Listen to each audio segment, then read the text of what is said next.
What's going on, everybody, and welcome to another episode of Screen Time Continuum. I am Nick, and I am joined with the boys for Hot D Sunday. Keelan, what is going on, man?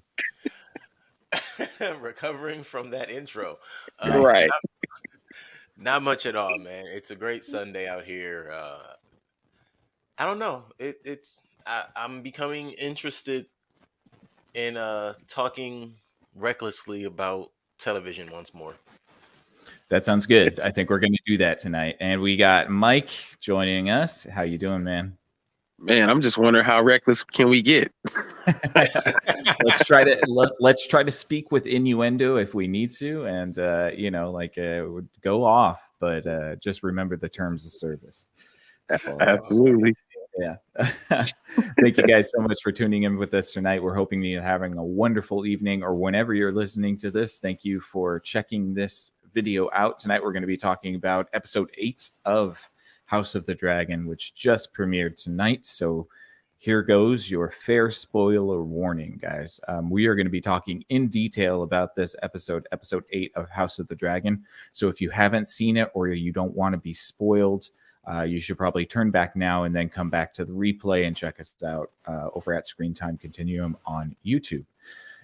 If you don't mind being spoiled or you've seen it, join us for the conversation. We are raring to go. I think I got that done. Let's get to first impressions. And let's go, Keelan. What are your first impressions of episode 8, man? My first impressions of episode 8 it is the third installment into the second half of this series, which is the better half of this season. It was climbing uphill. I don't know, man. I'm not really sure. Episode 8 wasn't bad. It wasn't bad at all, if I'm being totally honest. I don't want to give that impression because we've had some absolute stinkers this season. It wasn't that. But a lot comes into question. I'm kind of just let's finish some storylines before we keep starting so much. Interesting. You know? Yeah. But I'm not disappointed. I think I'll leave it there, and then we can jump into the mucky. Sounds good. Mike, first impressions on this episode. What'd you think, man? Besides the obvious one that me and him both share, I would say I kind of didn't think he would last as long as he did. Right. Yeah. Without going into the immediate spoiler for that. Right. I thought like maybe 4 episodes ago he'd have been done. But they let him stay as a whole zombie for a long time. They certainly did that. Yeah. Man. And I just want to say they ate everything except the pie crust on that. But yeah. Man. Yeah, we'll get into the details of what these gentlemen are insinuating there. But I guess first impressions for me, I didn't dislike the episode. I think it was pretty decent. I think it's the most focused we've seen yet. I think there's enough drama and sort of interpersonal dynamics that make it interesting. There's some pretty deep and emotional stuff going on. But I just can't help myself but not really like it that much or care. Which is weird because I can totally recognize the merit of what's happening. I can recognize that people, the creators are taking their time. They're trying to flesh this out as much as possible. I just don't know if I'm the target audience at this point. Or at least I just don't feel like perhaps this is the show that I would voluntarily watch. It seems to be a show that just because, everybody's been watching it, it's like, all right, well, now I need to finish it. So, it's funny you say that, Nick. I think a good portion of the last few things that we've watched or reviewed, we've had to make that point that there are a lot of things that on the surface it might seem like it's across the spectrum for everybody to kind of enjoy, but when you really get into it, it's like, oh, this isn't for me. Yeah. Like you have there's a core group of people they're talking to, and I don't fit that group. Yeah, Oh, I you think noticed. you having a point. Okay, no, we definitely noticed, but just with you saying it in the moment, it's like, no, that definitely goes. That's worth noting that we've definitely had to have that discussion, and I think that's important for people to be aware of. Like, you have to know when this ain't really. They're not looking for you to enjoy it, but they welcome your feedback, I suppose. Yeah, and I think honestly, like that again, I can see the merits of all of the things that are happening. I can see why somebody would really enjoy this. I just don't think that I'm one of them. I like the episode. I just don't know if I like the overarching story. And so I titled this particular episode "Sustained Misunderstanding" because that is an old sitcom TV trope that gets introduced in this episode, and we'll talk about that later. But that's one of the things that kind of bothered me too. So, Really? all right, Yeah, we'll talk. Yeah, we'll talk about it when we get there. But you guys, where do we want to open this up? What do you guys want to? We got to start this at the beginning so that it makes sense. Honestly, Yeah, like they had babies. They had babies. Yeah. This is one of the first episodes that I felt like if you weren't aware of certain other situations from the beginning, you have no clue what's going on. Every single episode of this season, you damn near could watch by itself and nothing was going to make sense, no way, and it didn't really correlate to nothing that came before. But this episode had a lot of, I'm not going to say they were tying up ends, but they were more so alluding to the end of a storyline and introducing new storylines. Mm-hmm. So at the beginning, we get, we're about 6 years into a new war, basically. Things have changed, and Corliss is injured from battle. And that's really what starts this entire thing. Not the dragons. Like, there was that one scene where Damon goes and retrieves dragon eggs, but that's just because he has new kids. That's what happens when dragon riders have children. So that, I don't think that was really as much worth noting. Like, I know they made it this big grandiose type of a scene, but that's just because this entire thing's supposed to be about the damn dragons. It'll probably pay off later too when all of those children are riding those dragons. Right. Yeah. Dragon But fight. yeah, I guess so. Nobody's questioning. Oh, where'd they get Dragon extra fight. dragons? Like, everybody gets a dragon when we didn't see the other ones get their dragons. But true, you're absolutely correct. So yeah, Corliss is injured, and Vayman is at the point. Oh, where one eye got big. What happened? I said, oh, one eye got big. Yeah, Aemond. Yeah, that one. Oh God. Oh yeah. Whoa, No, but he said Vayman. Vayman. Oh. Vayman. Yeah, Oh, the brother my of bad. Corliss. Yeah. The brother.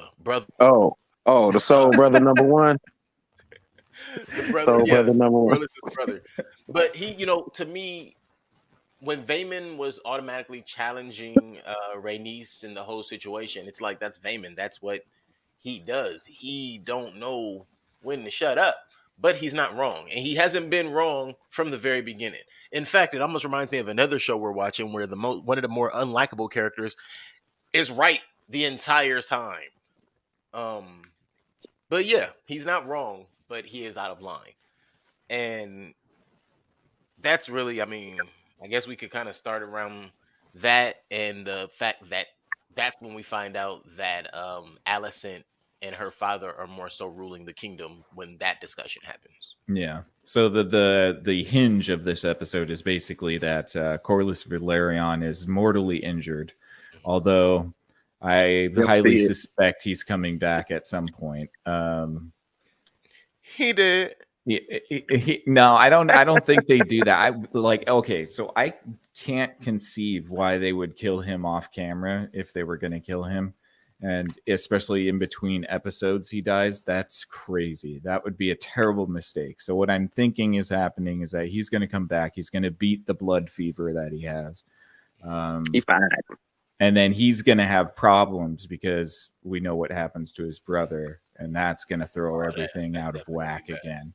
But yeah, so everything hinges on this idea that Corliss is going to die soon, so his successor needs to be named, and obviously Alicent, still holding on to the bastards narrative, doesn't want or doesn't want Driftmark to be given to Rhaenyra's children, and neither does Vaemon. Vaemon doesn't want it because, he wants a Valyrian on the throne of Driftmark. Vaemon is the only one, in my opinion, who has a right to have this argument.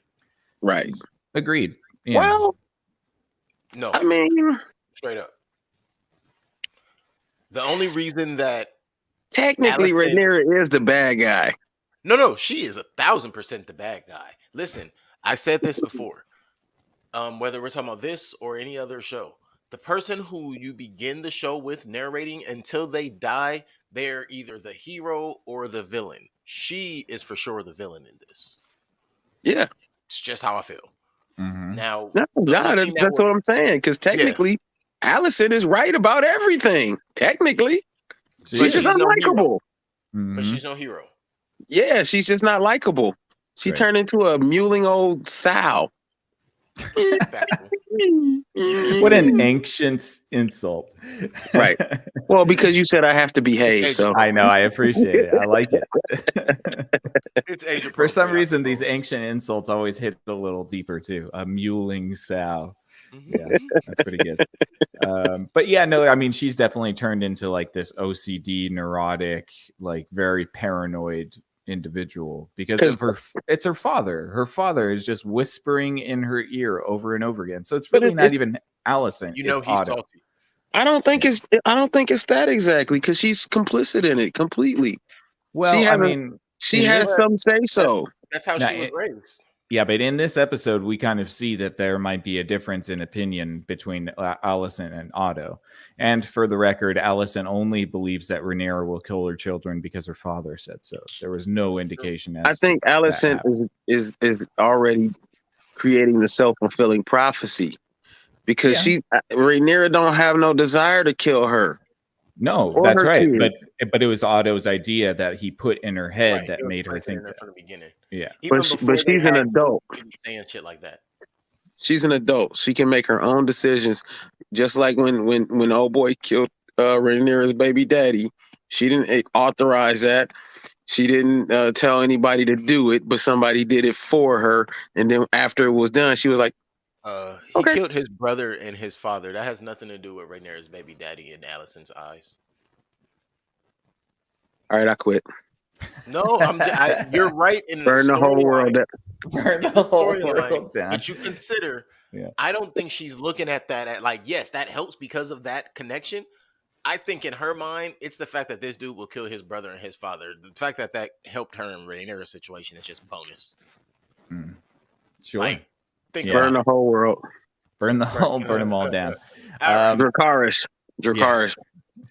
Well, I think that we kind of see that Alicent is open to murder. Well, I mean, I guess both of them are open to murder. They're totally fine with it. Everybody's fine with murder. Apparently, murder. You know what I was surprised about? Yeah. You know what I was surprised about though? Corliss's wife being mad at her thinking that she had killed the son. I was actually surprised by that. Yeah, I suppose that you wouldn't be able to tell her either way, right? Right. Yeah. So I was a little surprised they went that route, and then they really didn't make her all that mad for very long. No, right. Well, I mean, because there's probably no proof that it was Rhaenyra, just speculation, and so she did. Especially since she's not dead. Well, yeah, but she did her all "I super duper swear, so please believe me" thing. Right. I think that Rhaenys has lived such a life of disappointment and getting the sour end of the stick that she just has learned to accept things and move on. And we get a glimpse of that later when she's standing in the morgue, witnessing a body be. You know what? I think I'm convinced she's the only person in this whole story that's a victim and innocent. Fair. She seems to be at least the one that is trying to be morally consistent. She seems like she's trying her best to be morally consistent, even in the face of being snubbed, even in the face of, being screwed over multiple times. She's still trying to be stately and regal in her position, which I can, appreciate. And she makes some moves in this episode too. So she's shaking things up as well. I will say she and Vayman have the same aspirations, ironically, but she has a faithfulness to her husband. But they have the exact same aspirations. Like, he doesn't want to be king, he just wants to rule Driftmark. She doesn't want to be queen, she just wants her family to be settled and have a place of their own, which is Driftmark. I thought that was actually a pretty interesting moment that they had in their discussion when he's stating what his intentions are. And us knowing as the audience that's what she wants, but it's like she can't vacate station and all of a sudden like, oh, Vayman, you're right. Like, nah, player, you still wrong. What you brother say? Yeah. She I think she wants to see which way the cards are going to fall in any given situation. That's why she kind of jumps in at the last second. Because she was testing the water. She was trying to figure out which way things were going to go, and she wanted to be on the winning side. And she even says that to Rhaenyra when they have their little conversation. She's like, I have to be on my own because I don't know which one of you guys is going to win yet, basically. Right. Or who gonna be the one to press the blade into her chest or her back, whichever. Right, absolutely. Because she knows either way she loses. Yeah, and she's already has the idea, the possibility that her husband might be gone. Her son and her daughter are both gone. She only has her granddaughters now. It was seen she lost about 6 years ago, right? Totally, it was over. Yeah. Even when she brought to Rhaenyra's attention that the Hightowers will land their first blow. But a little rewind. Rhaenyra Rhaenyra decides they're gonna go to King's Landing and she's gonna see her father, introduce him to the children, etc. I thought that was interesting because although we know he never really, I forget the word right now, but he never really was okay. He never really accepted the union of Daemon and Rhaenyra.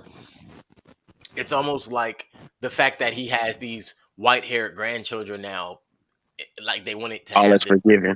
Yeah, they wanted to make it like this, so everything is okay now. Kind of. I think it's also just Viserys realizing he's on death's door, and the idea that he would go he would die with a grudge against his brother. Like, he doesn't want that. Bless you. Thank you. Sorry. That's all right. So yeah, I could believe that Viserys is like, look, I'm not going to be here much longer. I don't want the drama, and he even says so in this whole episode. I mean, like, that's basically the theme of this. It's like, let him have his last supper with his family, and that's what he wants. Like, he just wants one last day where they're not trying to kill each other. Are they ever really trying to kill each other though? Yes. I mean, last episode only the kids. Well, the kids and Alicent pulled the knife on Rhaenyra. True. Yeah, but if that was real, they would have killed her. Well, you saw what they did to Daemon as soon as he chopped that head off. They all got squirrely about him being armed. Listen. All of a sudden, they care about arms being drawn because because they realized something with Daemon that the queen didn't. When you gonna kill somebody, you get to it. Do it. Right. You don't play. It's not for play. Right. Daemon didn't even hesitate. Man, listen.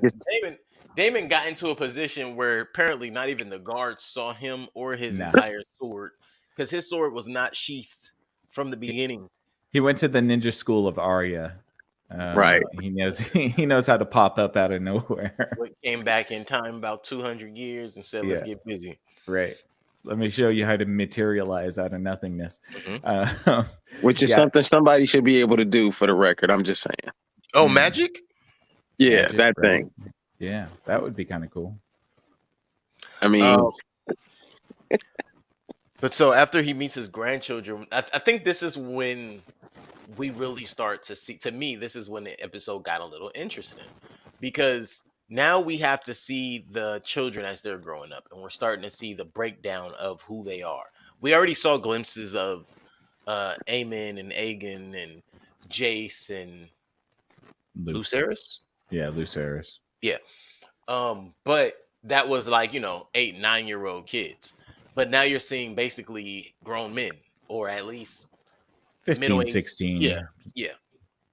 I'd say Aegon's probably like 18, 19. Probably. He's the oldest, right? Mm-hmm, mm-hmm. Yeah. And I would say that because of the age of Rhaenyra's kids and the fact that he was about 7 or 8 when they were born. Yeah, that's fine. I don't think that the actor looks like the other actor. No, not for that. Not for that. I'm thinking that's what they were painting though, like as he was, came about. But so, oop, I just lost myself. Oh, no, I didn't. So we're talking about the kids and growing up. So we find out, we'll get to all the other kids, but the first thing we find out is about Aegon. And we already knew he had a drinking problem, but now apparently he has a drinking problem and he get real touchy.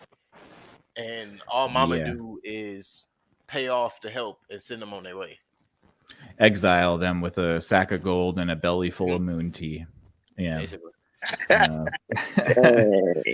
like how a girl thinks if that ain't the wokest thing I done heard. You don't have nothing. But what's funny is that at least it's, I mean, if it was Cersei or Joffrey, they'd be dead.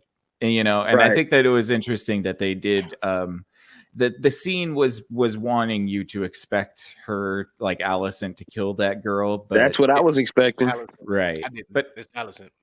Yeah, but I think that that's a good characterization to show that she's not she's not that type of cutthroat that she's not all the way Cersei. Right. She's not all the way Cersei where she would just kill an innocent person for Cersei.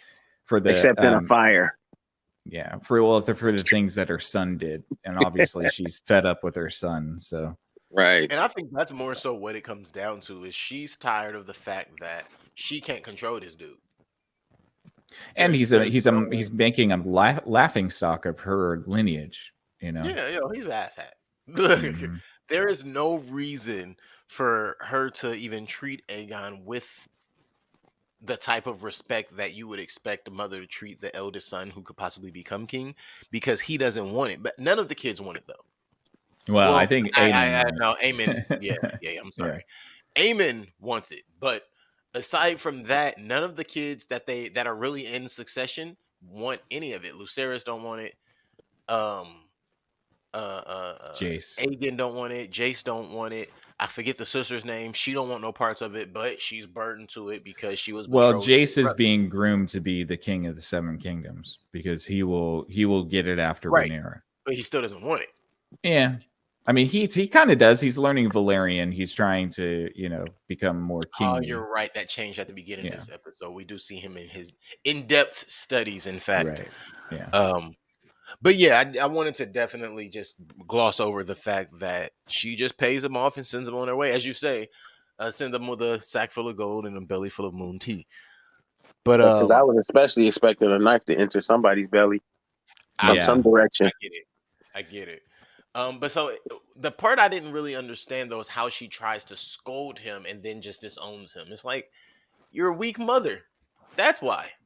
Right. Yeah, I mean, I think that Alicent's whole theme is her frustration at her impetus. I think everything in this show is about the frustration of impotency. Viserys is not an effective king. Alicent is not an effective queen. Daemon can't get it up. Rhaenyra can't, stay truthful and loyal. Like everybody is impotent in some way. They're just not up to snuff. That's a great way to. It's a perfect representation of the modern woke society.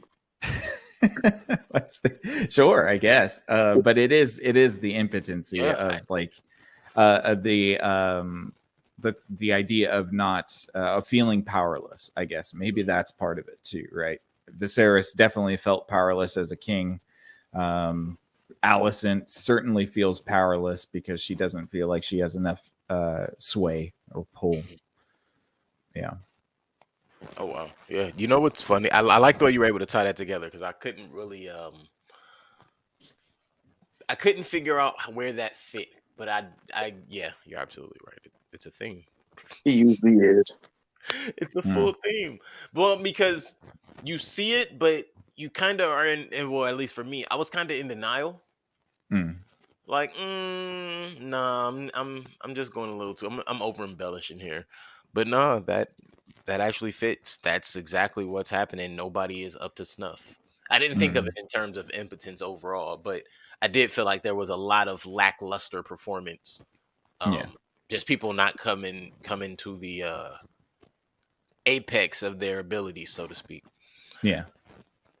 So yeah, after that, I mean, where else do we move in from that? Oh, the discussion, because I think this is where it really gets interesting. Because then we're gonna move in at it already got interesting. But this is where it really gets to the meat of the changes that are coming in the future. Rhaenyra gives that proposition to Rhaenys, which is where she's like, nah, basically I stand alone. Which of course later when they're having petitions, she sides with her. But let's get to that. What do you guys think of the Hall of Petitions or whatever the hell they call it? Shenanigans. Yeah, it's absolutely shenanigans. Yeah, and they even prove that it's shenanigans because Viserys is like, if it kills me, I'm gonna walk down that hallway and sit on my damn throne, and reminds you people what I had said, decades ago. It almost killed him. I just want to make this clear. I thought he was gonna fall on one of the blades. Oh, I know, right? Yeah. That's what I honestly thought he was gonna fall on a blade. He was gonna be like, yep, that's the end of that. With this Phantom of the Opera man. 80s horror movies. What you got against 80s horror movies? No, they were great. That's what I mean.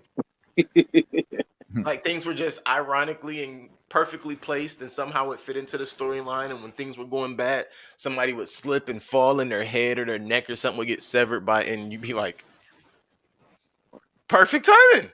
We needed that. That was comedic timing. But that, I think if that had happened, that all the unity that he wanted would have been right in that moment. Without the discussion for Viserys and his family, had he just fallen onto one of the swords in that, in him trying to come to succession and make this decision, let him get up there, and the only thing he says is, "What was Lord Corlys's will?" Well, yeah, and that's where Rhaenys kind of gets a little bit of power, and she gets to make the decision really which side she wants to align with. And Allison comes up stuck again. She takes an L on that one. Which again, what did they think? Right. Yeah. I mean, and it's so true too, and that's why I feel like Allison is just a pawn of her father, because it's really all of this is Otto Hightower, man. All of it. The Maesters have probably been drugging the King Viserys. They've probably been making his ailments worse. They give him milk of the poppy. That's what I said. Yeah, sure. And Oh, said got Corey. Thanks for coming back. Would have been too close to Robert Baratheon being gored by a boar. That's true. But That's this true. is Maybe like they don't want to cut those parallels. This is the third time we've gotten close to him repeating the Robert Baratheon boar situation. We got the first glimpse of that. What was that? The White Stag, right? Or the White Hart, way back in episode 2 or something like that. So it's like they keep playing at that. But it's at this point for me, it was old, because even though they were playing at that, in my mind, shit, you're not going to kill him. We're too close to the end of the season. Why would you kill him now? Right. Yeah, I think they did it because they wanted this episode where it's really about it's about death, right? It's about the death of the king, and it's this whole thing centers around it's under the illusion of a land dispute and a lordship claim. But really, it's about the last. Succession? I mean, both, because they go hand in hand. But it's about the final day of the king and him being able to see the thing that he wanted the most, which was to see his empire strong. And for the last, this whole show, his empire has been weak because these people keep fighting with each other. Because his kids ain't shit. Because his kids ain't shit. I mean, his grandkids, that's kind of his kids' fault. So, Right. I also like how we got that glimpse of realizing like Otto really thought Viserys was mentally out of whack. And Viserys, when he decided he wanted to participate and no longer let these people run his situation, what he started saying, "Nah, I'm good on the milk of the poppy. I want to be clear of mine. Mm-hmm. I want to be. I won't cloud my own judgment. I don't want the drugs. Keep them away from me for a minute." Yeah. And it was like, hold on, wait, you good? You're mentally capable of doing this right now? Uh-oh. Like every time he said no, I saw Alicent and Otto start sweating heavy Yeah. bullets. Yeah. Ruh-roh, Heavy Lord. Well, And then you have to think, what does he remember? What has he been present for? And this is something that kind of happens with the dying kings a lot, right? They have their caretakers who are slowly making them worse in order to gain something. That's usually what happens in these like myths and tropes and stuff. Even in Lord of the Rings, right? You have Theoden, and then you have Wormtongue, this dude that's basically sucking the life out of him, almost to his death. So yeah, it's a pretty common trope to have these sort of vipers, and they even call them vipers in this episode. This den of vipers that's waiting for the king to make the wrong step. It reminds me of what is that show called? What We Do in the Shadows, I believe it's called. Mm-hmm. Taika Waititi, right? Yeah. Yeah. But in that show, I've never seen the movie itself, but I've seen the show. In the show, there's a particular type of vampire called the energy vampire, and that's what that reminds me of. Like somebody who literally just drains your energy from being around, like absorbing the essence of who you are. And that's what basically that's what the hand does in general. Actually, it seems like that's what the hand's job is. Yeah. And they always have, like, we also saw the White Snake, the lady who Vaemon's ex from way back. We saw the White Snake talking to the one lady who's the servant in the home, and she was the one who reported to the queen that Aegon was at it again with, I forget the girl's name. Unfortunately, that's what happens. Survivor. Yeah. Survivor. Yeah, so really it comes down to the dinner scene, which kind of took the biggest chunk of the episode. It felt like. I don't know about you guys. It was probably the most interesting part after the decapitation. And because the dinner I think is the meat and potatoes. That's really everything. Once we talk about the dinner, we're done. Mm-hmm. But during the petitions, first, let's be clear. I saw some kind of a scuffle and kerfuffle coming. I saw that coming. What I did not see coming was Vaemon spitting bars? Like, was this dude in the booth or something? He said like 2 or 3 different things that really had me looking like, I swear that came from a rap song. Well, I would hope not. I don't know, man. I'm just, what was it? It was, I don't know. It sounded like Ice Cube though. That's all I know. And like, legitimately, like, it really sounded like some old school Ice Cube bars. I wish I could. I mean, remember. he got really bold. What'd you say, Mike? Yeah, he was. What Mike? What was that, Mike? Sorry, I just said I can't call that one. I don't know what rap song that would have been. It was something about his name, like, I was something about his name, and then when he turned to Rhaenyra and he asked her about the blood, like, you would know Valerian blood if it were to be right in front of you. I could cut my veins and you could see it or something. But it was the cadence, the way he said it. I would like, it made me like, bro, I know what poetry sounds like, and that sounds like they was trying to string some things together.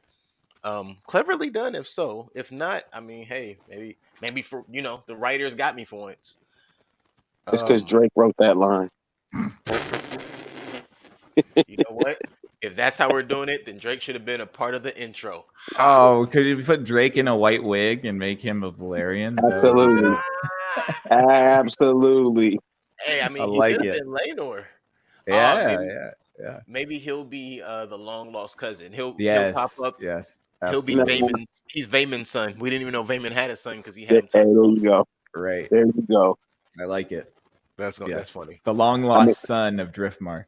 nobody's skin match no way, so I mean, it might as well work. Yeah, No. that don't matter. Come on. They just gonna put a filter over the camera lens so he looks a little more olive than normal. Right.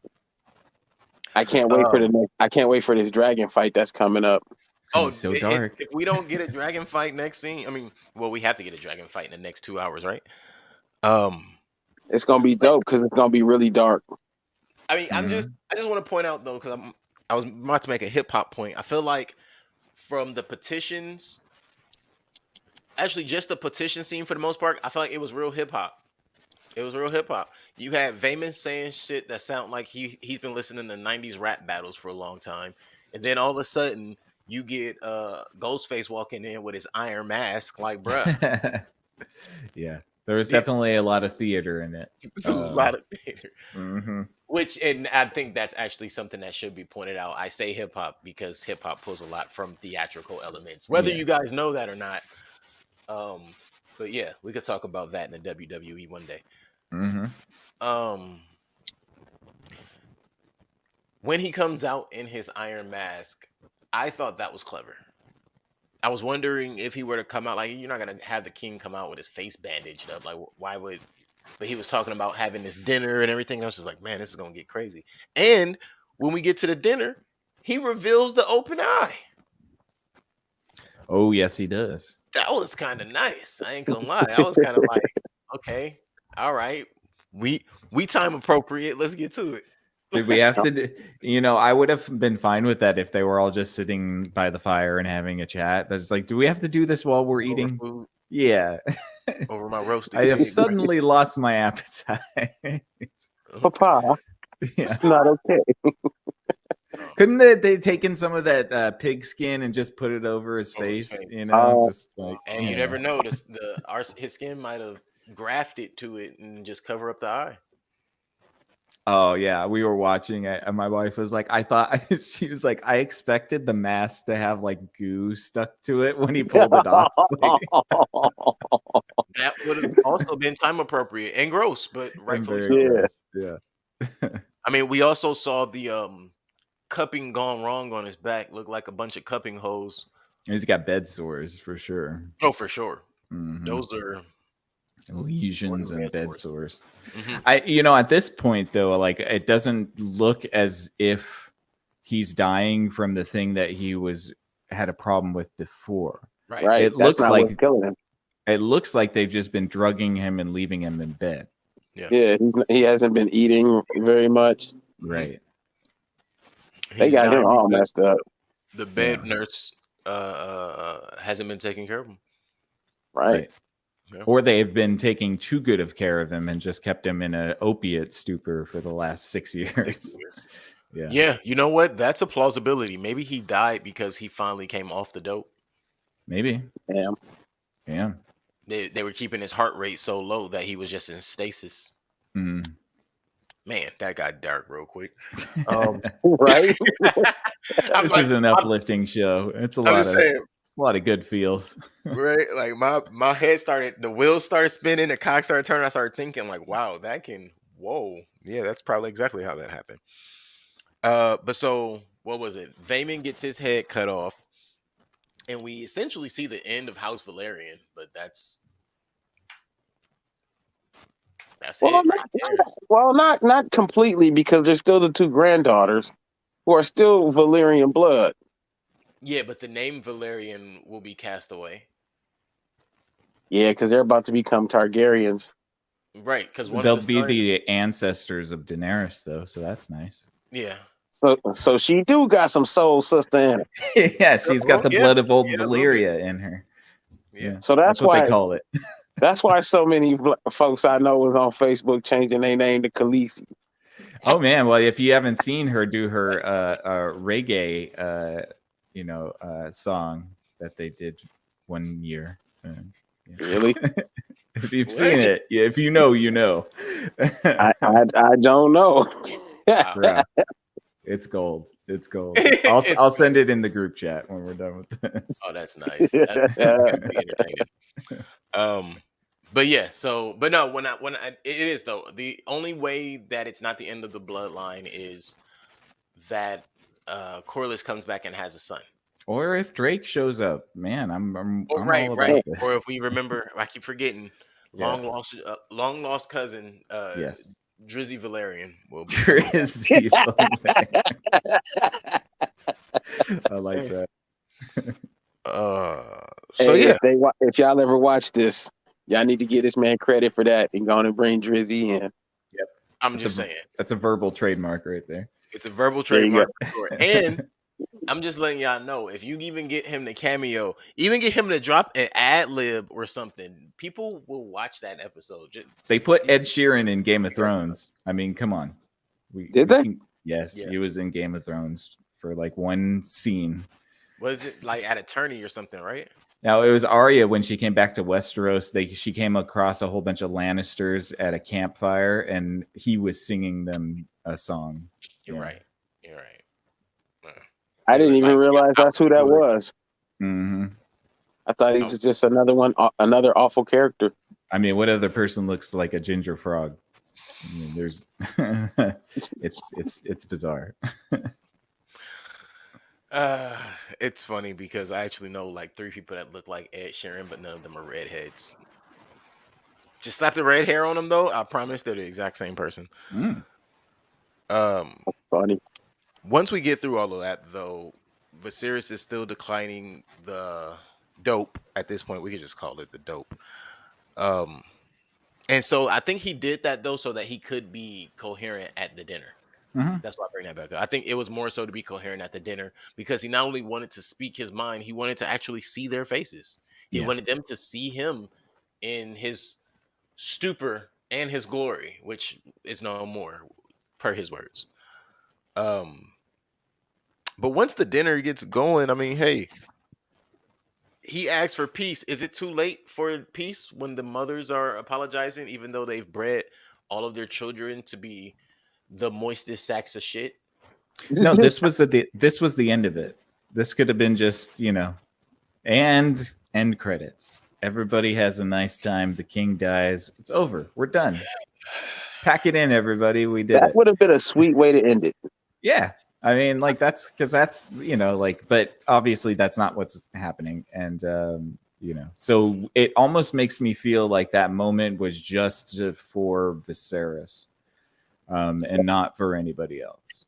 Which the dinner itself? Yeah, the dinner where everybody sort of makes up and everybody has. Like that wasn't gonna last past him dying. Well, it could have. It could have until the last scene, which is why I'm so upset because that last scene makes everything else null and void because it's just going to reset the table, So yeah, everybody gets their little digs in at dinner. There's toasting. Everybody's kind of toasting each other. Rhaenyra and Alicent seem to sort of bury the beef, at least at this dinner, maybe for just the sake of Viserys. But then we got some tension between the kids, and that's where things are really shown to fall apart because they hate each other. Well, and let's be clear. All of this is Viserys' fault. Like, he could have fixed this about 10, 12 years ago, but he didn't. He kept the BS going. He wanted to be right all the damn time. And that's how this all got this way, because the girls thought they had to fight through their kid. Well, no. Alicent thought she had to fight through her children. Right. And that's really, like, this got bad 10 years ago. Now we're at this point where he wants peace. And I think it's that's why I ask if it's too little too late, because he's asking for it. Well, it certainly is Viserys' fault because if you recall in like episode 2 or 3 or whatever, he makes a statement saying he never thought he was going to marry again and have another child as to the reason why he placed Rhaenyra as his heir. But I mean, what a dumb statement that is. You're in your like late 40s and you don't think that you're going to have another heir as a king? Right. Sorry, dude. So yeah, it is his fault. He put all of this bullshit in motion when he could have just waited and not, placed Rhaenyra as the heir. Yeah, simply could have waited a little more time. He definitely had time. But that was when he first started getting necrosis of the finger. Remember that? Right. What happened? I thought he lost his left arm. All of a sudden, he got that back. I thought that I was tripping. So you saw that too, right? Yeah. He had both of his arms. Mm-hmm. And Okay. I'm pretty sure he had no arm, unless they just had it in like a little sheath or whatever before. And but I thought that they were giving us the impression he no longer had a left arm. I thought he was half cyborg. That's funny. He had a Luke Skywalker arm. I'm pretty sure if they had a cyborg arm, he'd be jacked like Jax on that side. There you go. That would be cool. Yeah, let's just embrace the madness. I also want to rewind really quick back to before the beheading of Vaemon. I like how it took Viserys so much energy and everything to get up to the throne and to sit down, and he's falling over, and Daemon helped him. But the moment you insult his daughter, he got enough energy to not only stand up, but to pull a dagger on you. And he took a whole one step. Hey, yeah, man. What a man will do for his daughter. Yeah. Well, it's also the impotence thing, right? You have somebody clearly being wild in the court in front of the king, talking wild in front, like to the king. You can't let that stand.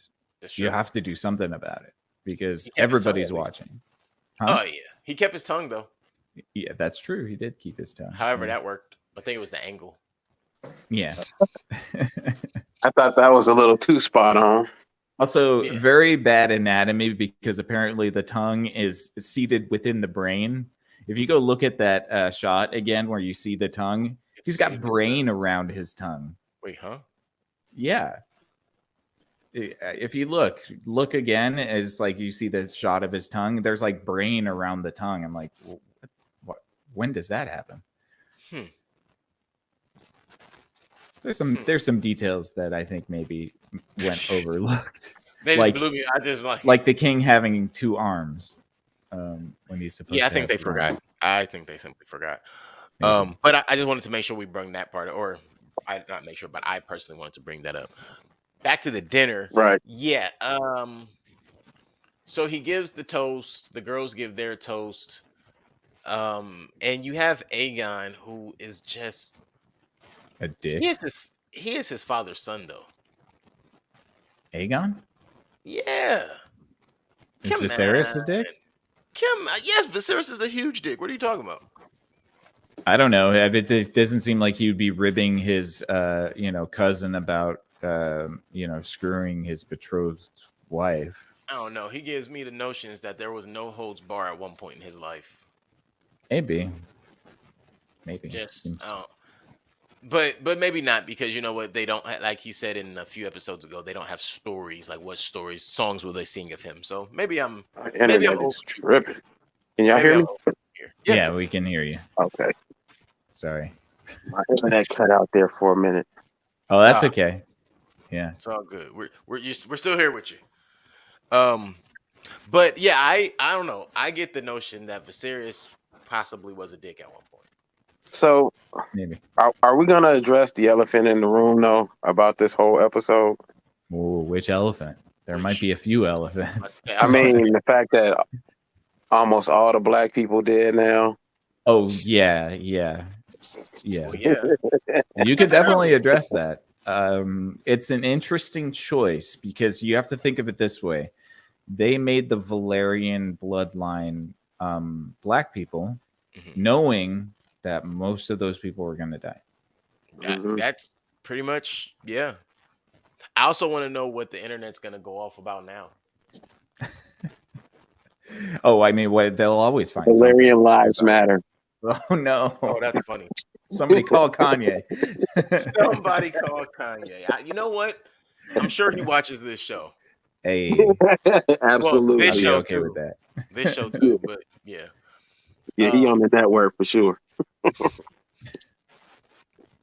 That's great. I feel like it was this whole setup, like Nick just kind of alluded to. I think it was a whole setup thing because you have to have something that's gonna make ruffle feathers in society and reality. But at the man kept it one time and got killed for it. But that's the thing. That's what I was saying about Vayman. He was right the entire time. Yes, he was. He ain't Yeah, say he's not been one right the lie. entire series. Even when he spoke out against Damon, when they were, I forget the name of the, what was with the crab feeders or the crab eaters, Yeah. when they were down there in the Stepstones. Even then, he wasn't wrong. He's been right the entire time. Every time he's spoken out, no matter how volatile and how nasty it sounds, he's right. Right. It He just was so right happens, about his place on the throne too. yeah. It just so happens that he doesn't live in that world. Well, I never mean, do. and there's some implications there too, right? It's like this, you know, like the sort of the courtroom scene with a yeah. I don't even want to make these correlations, guys. I feel like I feel wonder like I'd why. be getting way too spicy with this. But what I will say is that this wouldn't be the first time a white woman's lies has led to. Ooh. Hey, You you know. said it. We didn't. Okay, just See, you guys knew where I was going with that. Absolutely. All right. That's as far as we needed. Yep. Hey, it's like I've been saying, representation matters, and this kind of symbolism is not lost on most of us. All right. Fair enough. Fair enough. Whether I mean, people be willing to say it online is another matter, though. To be for real, factual. that symbolism is very poignant. Yeah, no, it is. It is absolutely. And you know, like again, the whole idea was that they wanted to add black characters into the story, so they chose to, you know, do this. But it's also like, well, maybe you could have done other characters that weren't going to just be murdered. Well, I mean, we were convinced there was no black people in Westeros at all until now. Right, that's until true. 200 years before. So I guess we had to die off somehow. Kind of like in that other story, we didn't know there was black folks until we saw black folks. Which one is the Pointy Earth story? The Hobbit, the Harfoots. Something bad's gonna happen to the Harfoots, guys. I don't know how to break it to you. Yeah. Hey, no, I just meant it in all of Middle Earth. Right. You didn't see no black folks around. You know what I'm saying? Until recently in the past.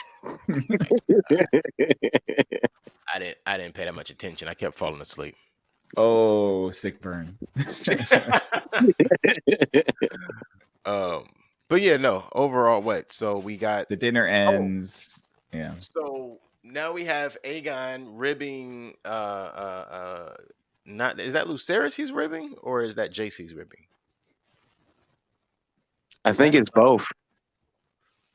Because he was messing with the dude. Next to him. I don't know the kids' names. Okay. I can't lie. Corey says, George R. R. Martin finally outed. We got you, George. We knew what you were up to this whole time. Cancel culture. Yeah. Well, you know, there's we don't have the ability to cancel anybody, so don't worry about it. We won't be doing that. I mean, even regardless of that, I mean, it's the agenda. Oh well, yeah, of course. The message. I have an addendum. And Martin's real message is the other thing we're not allowed to talk about. Oh well, yeah, we can't say that. You can't say that on YouTube. No, you can't. Keelan, an addendum. Go for it. Nice. You got me with that one. So yeah, no, we go for it, and there we go. So Jace is who it is, because Jace is the one who gets up and he starts dancing with the sister or the wife of, I think wasn't that the prince's wife that was messing with him? His sister was betrothed to him. You can get that last no, that's Aegon. Aegon's sister. Aegon. Yeah. That's who he got up and that's who Jace was dancing with. Right, correct. Is that who that was? And she was drunk too. She has green. No, she's touched in the head, so she has green dreams. I forgot you did explain that. So anything she says, listen to, because in this episode she said, "Beware what's underneath the floorboards" or something like that. So something's happening underneath the characters, or something. Yeah. Oh, so it's gonna be some kind of weirdo under one of the kids' beds, or maybe somebody listening on to everything. Yeah. I think the beast below is actually Aemon.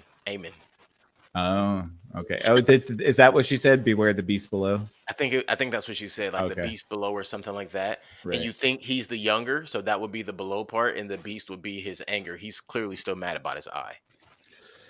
Yeah, that's true. He is very upset about that. Yeah. Like you can't even giggle in his direction. No, I know Gotcha. he's very intense. He looks like he's out of He's a again Bond that villain. yeah, Bond villain exactly. I think we're going to be seeing a lot more of him in the future, so we'll have to see about what he gets up to. But he certainly feels himself, that's for sure. Yeah, he'll be making a claim to the throne next episode for sure. I hope a lot of people get killed in the next episode. You know, I'm Well, over. I got good news for you. die in All of the them are damn going to get killed at some point. Right. Yeah. I'm over Man, wishing people it would ain't die in happening this fast season. enough though. Right. The reason I'm over wishing people would die in this season is they're not dying at a Game of Thrones speed. Hmm. That's it. Nope. It's not enough death. There's literally people who have made it from episode 1 all the way to episode, what is this, 8? Huh? Yeah. Why are there so many people that's made it this Ned far? was already dead by this point. Ned was dead 30 minutes into the whole damn series. Right. And he was one of our favorite characters. We Man, didn't get immediately. he only got 2 dinners. 2. His wife didn't even cook for him once. Who, Ned? Yeah. Oh yeah. We never saw him sit with his family for dinner. How many seasons is this going for? I think I'm not sure. Is it 5 or not 5? I know that it's gotten renewed for the second season already, but I don't know what their planned trajectory I think they're going is. season by season. Oh, I'll have to look into that because I would have assumed they might have had like a planned set of seasons, but maybe they don't. Maybe it is open ended. I'm not sure. Man, I can't wait for the spinoff when they do that crossover event and they have all the Harfoots attack Westeros dragons. That would be good. That'd be good. Hey, you know they're impervious to fire, so they should be fine. Right. They could just dodge between the fire molecules. Man, they just gonna go around stabbing everybody in the ankles. Be Not like between the toes, in the toe webbing. That's where it hurts right. the most. It'll be rat infestation fighters, because that's how they're gonna save both shows. They're gonna do a crossover event. Well, they gotta put LDR on it too if they're gonna have an infestation of rat fighters. They got to get the Love Death Robot creators in on that one. There you go. Yeah. Let's see. So everybody's happy at the end of the dinner, but you know we got to have that one last curveball. I like the fact that he punched him. Oh yeah. I like the fact that the boys got into a fist fight. I just don't like that they made One Eye so much bigger and all extra impervious to any kind of damage. They gave him the magic shield. Even bigger than his brother. He got an incredible growth spurt. That's what I'm saying. Like he out there putting Sir Christensen on his heels. Well, they look like they exactly reversed because Aemon looks like Aegon from the previous episodes, and Aegon looks like Aemon from the previous episodes. That's true. Like, yeah, almost kind of like they switched characters almost. That's true. Even personalities. Yeah, a little bit. Yeah. So the dinner, and then we have this final scene where King Viserys is about to pass away, and he recants the story of fire and blood, or ice and fire. I knew that immediately what was going to happen. Just immediately. Man, I got so frustrated. As soon as he started saying it, as soon as he said Aegon, the chosen, I was like, the prince who was promised. Yeah. Or whatever he said first, I was like, oh my gosh, he's so confused. Right, because he's not supposed to even know it. Right. No, of course not. Yeah, but he thinks that it's Rhaenyra, or he's just remembering when Rhaenyra was asking about it prior, and he's answering now. Which, of course, everybody was like, the moment that happened, it's like, oh, that's why we're gonna have more episodes. Yep. So here comes the river of blood. Yeah. So it's gonna be interesting. Oh, we lost Mike there. That's okay. Oh, dang. He'll be back. It's gonna be interesting to see how that plays out because really what somebody says on their deathbed doesn't really matter unless you get it in writing like Ned tried to do. Right. She should have had a pen and paper right there. She should have had a stenographer or something. Oops. Yes. She should have got a pocket stenographer. That's what she should have got. Mm-hmm. If you know, you know. Right. But yeah, nah, I don't know. Allison's kind of the ditzy type, so she wouldn't put together that the first thing he said to her, I think, was the song of Fire and Ice. And he couldn't Mm-hmm. get that out of his mouth. Then he starts to talk about Aegon's dream. And it's like, Aegon, which Aegon, the king meant to be. And it's like, it was broken. There's like but it 12 wasn't that Aegons damn broken. now. Right. Yeah. That was the other thing. That was the very first thing. It was like, bro, do you know how many Aegons there are? I mean, one of Rhaenyra's new children is Aegon. It's named Aegon. So maybe that's the prince that was promised, right? You see what I'm saying? Yeah. That's But I why. guarantee you in her That's mind, why. that means you gotta kill little Aegon. Right. That's why I called this episode "Sustained Misunderstanding" because that is just a cringeworthy sitcom trope where somebody misunderstands something and that's the whole impetus for the plot. So hopefully that gets cleared up in the next episode, like real quick, and then it doesn't like hinge on this idea that because Viserys says something about the Song of Ice and Fire that they're going to have this civil war now, because that would totally suck. I think that's what's gonna happen, though. It might be, but I just think that's such a dumb thing to hinge a total civil war on. Is like, yeah, sorry. I don't know how I don't even know how you can dispute all that stuff when it's already clearly established. The heritage, the lineage, right, the succession, it's all established. I mean, how you gonna argue that even if you the queen? You not the queen once he dies. Yeah, and it really doesn't even matter anyways, because it's going to Rhaenyra, who is in fact child of Viserys, and even if it went to like, they could say, okay, Jacaerys and Lucerys don't get it, but then my other Targaryen sons are gonna get it. Yeah. So what does it matter? You know? Right. Which is actually how it's probably gonna go. Right, because she can name her own heir. Well, I'm also theorizing that Daemon might try to kill them. The strong boys. Mm-hmm. Oh well.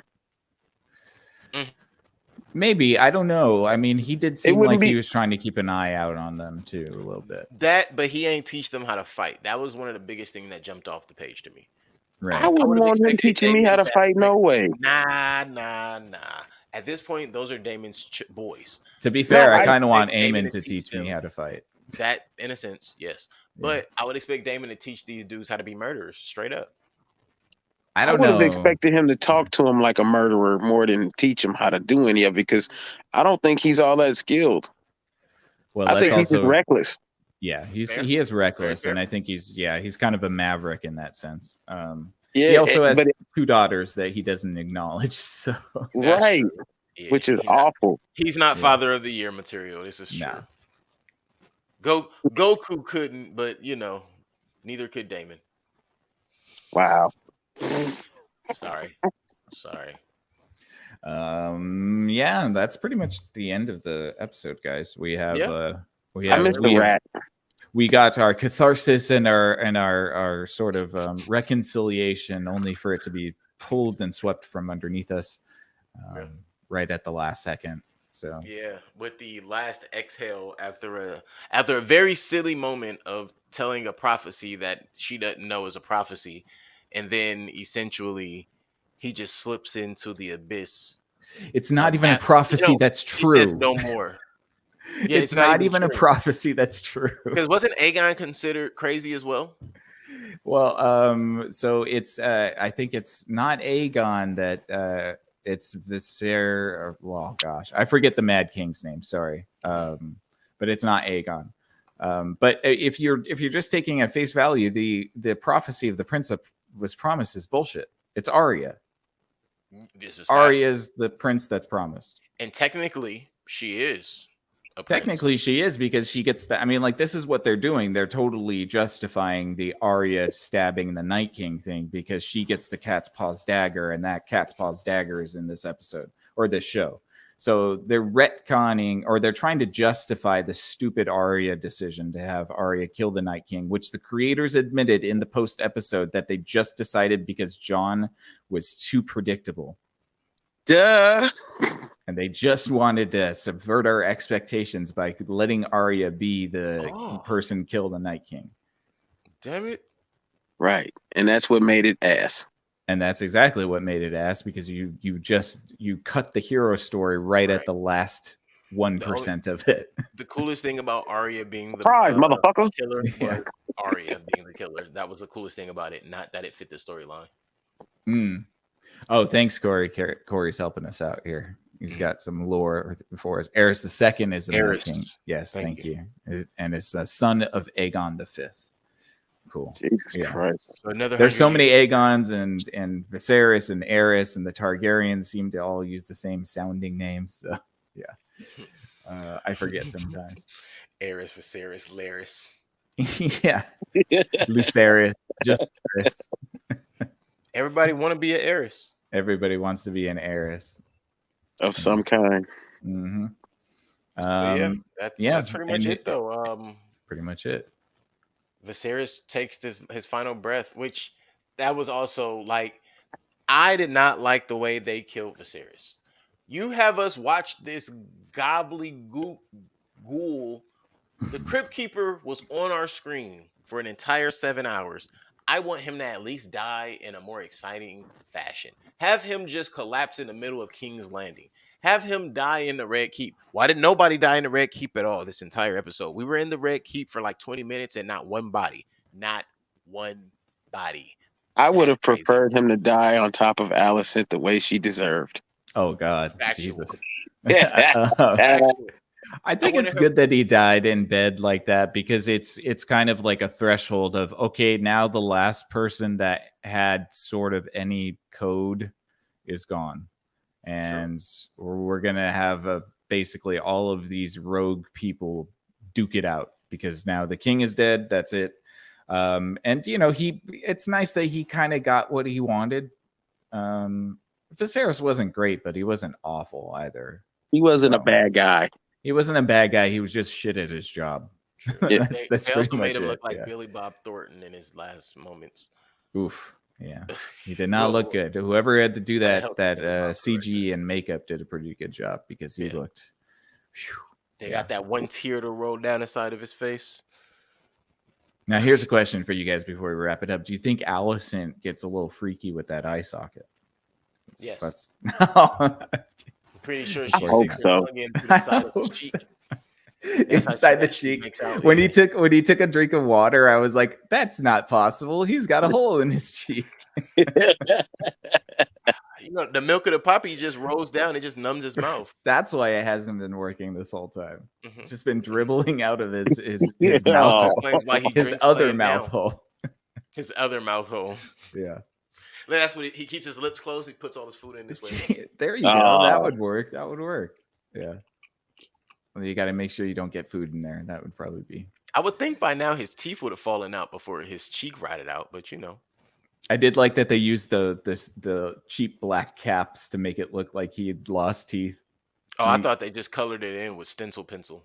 It did kind of look like they used like lead to color his teeth gray. Yeah. I got that same toothpaste. Oh, the charcoal activated toothpaste. There you go. Yeah. Hey, best charcoal toothpaste apparently, according to the internet, is the one that you get from the 99-cent store. I thought that was hilarious. I can't do the charcoal. It leaves a really awful taste in my mouth. I need like the industrial strength toothpaste with baking soda. That's my favorite. I just want to be able to dip my teeth in some acid and kill everything off so I can go about my day. That's what the brown Listerine is for. Yeah, I might say we brought a little germs for the time out. Yep. Right antiseptic. Mm-hmm. You could also probably disembowel a body with that. Yeah, you could definitely strip a little paint if you needed. Burns so good. Nothing. They had the old commercials, right? Like they would say it burned. It's working because it burns. Right. I believe that most of my life too, and suffered through a lot of Listerine. Right. Look, small moment. Watching a life hack video, and they were talking about putting Listerine in the brown Listerine specifically, in your foot water, like when you do foot soaks. And I thought to myself, so it removes fungus from the toenail or from the foot in general and from your mouth. Bacteria from the Not mouth. sure this should be in our mouth. Yeah, definitely don't swallow it. That's for sure. No, like I'm thinking it should be like a quick rinse thing. That whole like, oh, you got to swish it around and I don't know if that's supposed to be good done. Yeah. Well, it's like the whole thing about how you're only supposed to use like a pea-size amount of toothpaste, but in every ad, it's like that long thing of toothpaste that fits the whole toothbrush. You're only supposed to use a pea-size amount of toothpaste. You're not supposed to use that much. It's always curled right at the end. Yeah. Yeah. So I've been doing it wrong this whole time. Well, they market it like that, so you have to buy more toothpaste quicker because you use up the tube faster if you use that giant ass piece of like they teach moderation for anything else. People aren't most people squeeze the toothpaste with full fists. So right into their face. Yeah, and if you're a monster, you might twist it instead of rolling it.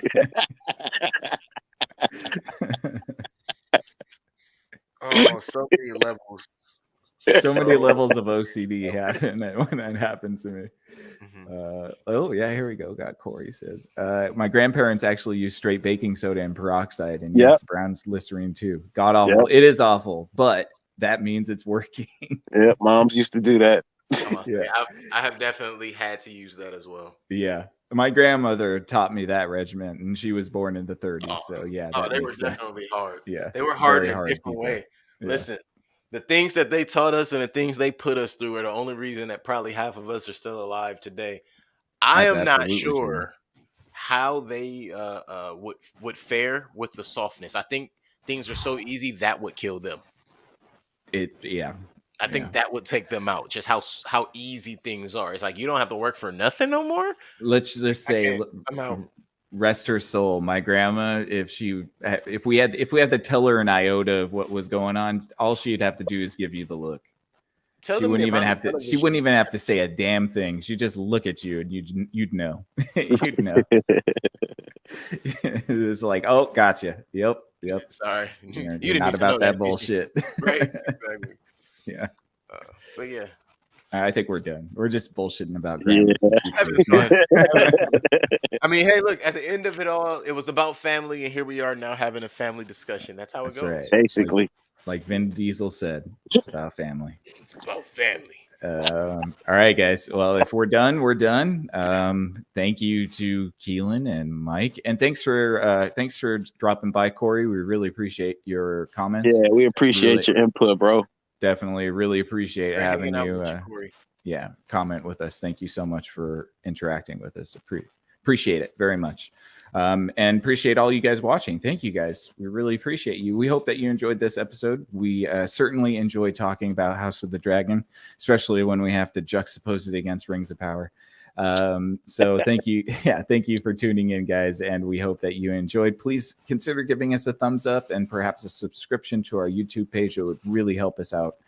We're trying to grow that audience out. We can't do it without your help and your feedback. So if you have any feedback for us on how we might be able to do better, what you might be looking for in a review or a conversation, we would love to hear from you.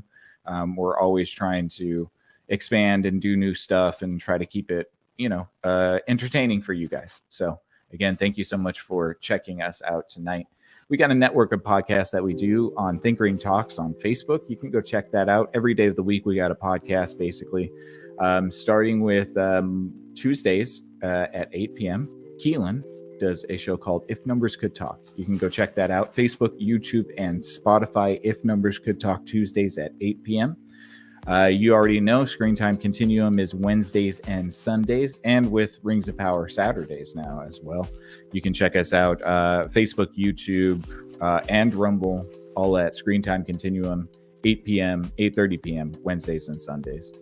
Tuesdays and Thursdays is Dijon the Mustard with Strawberries and Coffee. You can go check him out on Twitch at Strawberries and Coffee or YouTube at Strawberries and Coffee.